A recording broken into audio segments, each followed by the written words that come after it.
पहले तो मैं हरियाणा की सभी जनता को, जितने मतदाता थे, उनको हार्दिक धन्यवाद करता हूं कि बड़े शांतिपूर्ण जो है ये चुनाव हुआ है।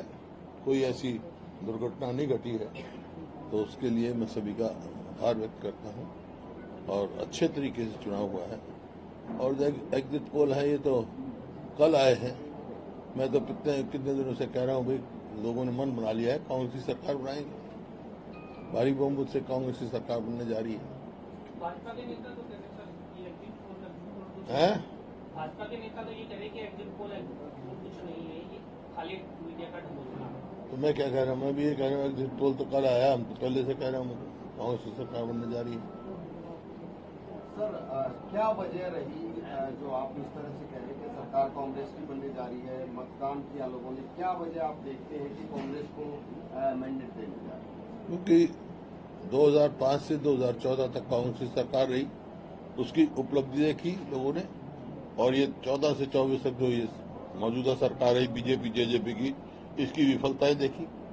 जो प्रदेश 2014 में प्रति व्यक्ति आय में, प्रति व्यक्ति निवेश में, कानून व्यवस्था में, नौकरी देने में और खेल खिलाड़ियों में नंबर 1 का प्रदेश था पूरे देश में, वो आज नंबर 1 हो गया। बेरोजगारी में, महंगाई में, कानून व्यवस्था बिल्कुल चरम आ गई। ऐसा प्रतीत तो सरकार है ही नहीं। बेखौफी से बदमाश जो है, कभी फिरौती मांगते हैं, कभी लूटते हैं, कभी मतलब मर्डर हो रहे हैं, बलात्कार के रेट बहुत बढ़ रहे हैं।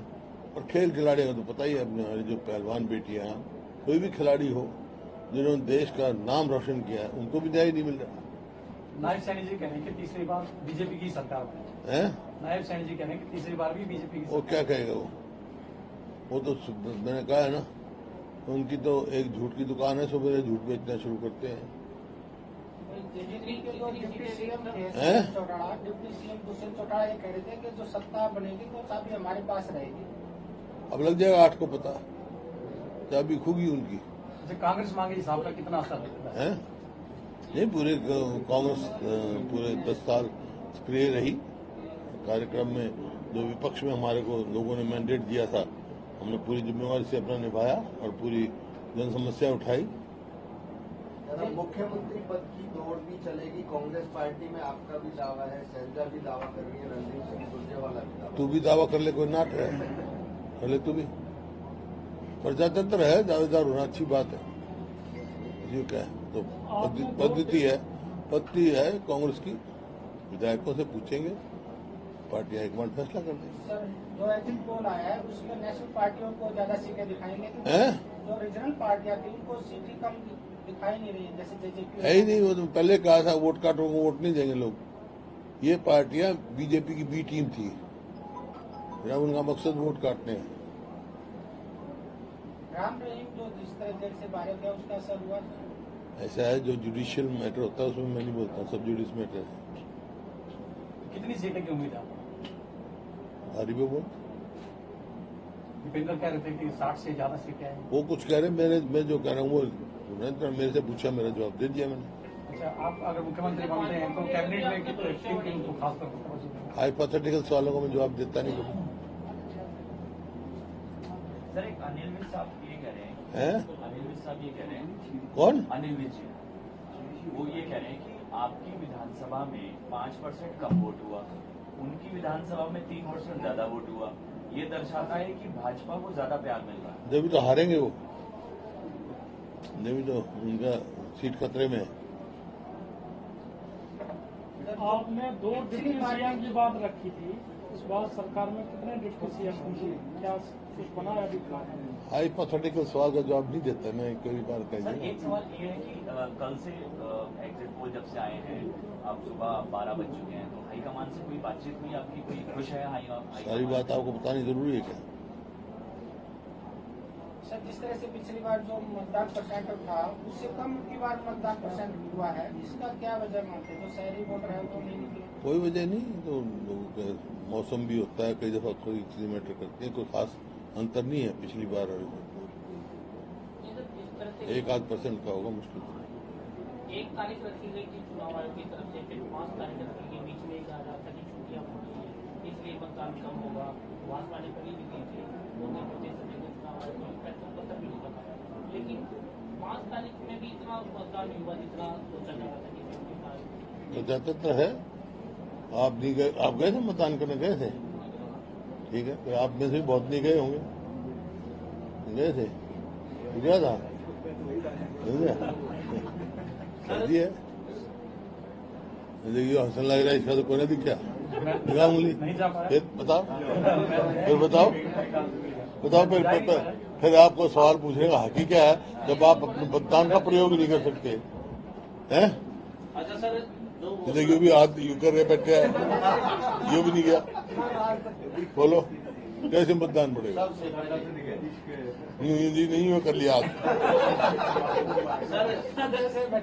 मैंने देख लिया, यू कर लिया ऐसे कैसे लगा लेंगे? सर इस बार चुनाव में जो धरातल के मुद्दे थे वो कुछ बड़े तेरी वोट कड़ा है ना, किस जगह है? आपकी सामने में डाला है ना, हाँ, ठीक डाला है ना, तो ठीक। मैं ये कह रहा था ये पूछ जी, रहे। इस बार कुछ चुनावी मुद्दे गौण रहे, सिर्फ बात होती रही दलितों की या इस तरह की बात? ऐसा है, ये जो मौजूदा सरकार है मुद्दाहीन है, क्योंकि इनके पास उपलब्धि कुछ नहीं।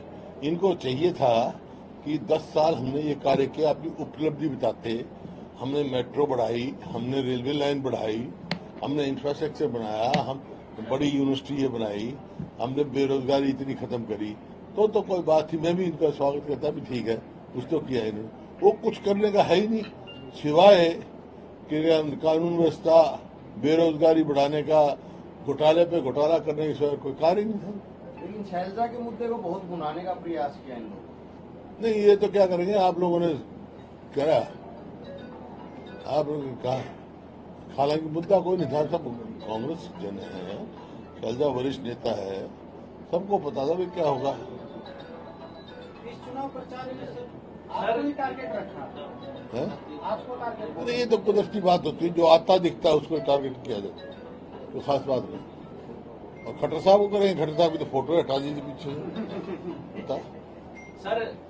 सर जो घोषणाएं की थी सरकार बनते ही कब से लागू हुई? जैसे 6000 पेंशन की, तेल देख, तेल की धार देख।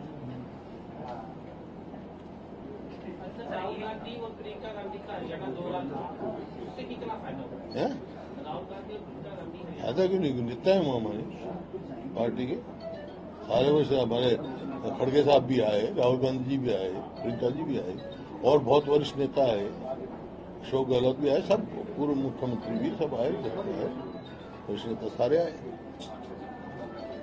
एक सवाल ये है कि वन नेशन वन इलेक्शन को लेकर जो चीजें चल रही हैं?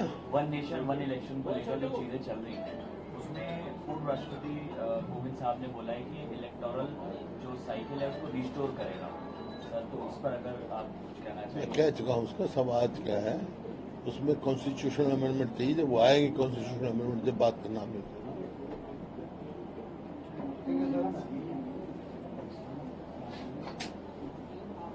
कांग्रेस सरकार बनती है तो सर आप मुख्यमंत्री बनते हैं तो ये जो कह रहे कि गैंगस्टर जो है, आप कह रहे कि दिल्ली कानून व्यवस्था खराब हो रही है, गैंगस्टर होना पड़े हरियाणा में, तो क्या उनके बड़ा कदम उठाया जाएगा? मैं देखिए 2005 से पहले भी ऐसी परिस्थिति थी, उस टाइम जेलों से सरकार चलती थी कि नहीं चलती थी? आया ना का जवाब देना, तो बता ना तुम, कुछ तो हम तुम्हारे हिम्मत भी होनी चाहिए सच बोलने की। चलती थी उस टाइम, कांग्रेस का सरकार बनी, मेरे को सेवा का मौका मिला, बनते मैंने कह जाता बदमाशो, या तो बदमाशी छोड़ दो या हरियाणा छोड़ो, छोड़ के दे हरियाणा। अब फिर शरणार्थी बनेंगे, कांग्रेस की सरकार आएगी तो इनको फिर जाएंगे।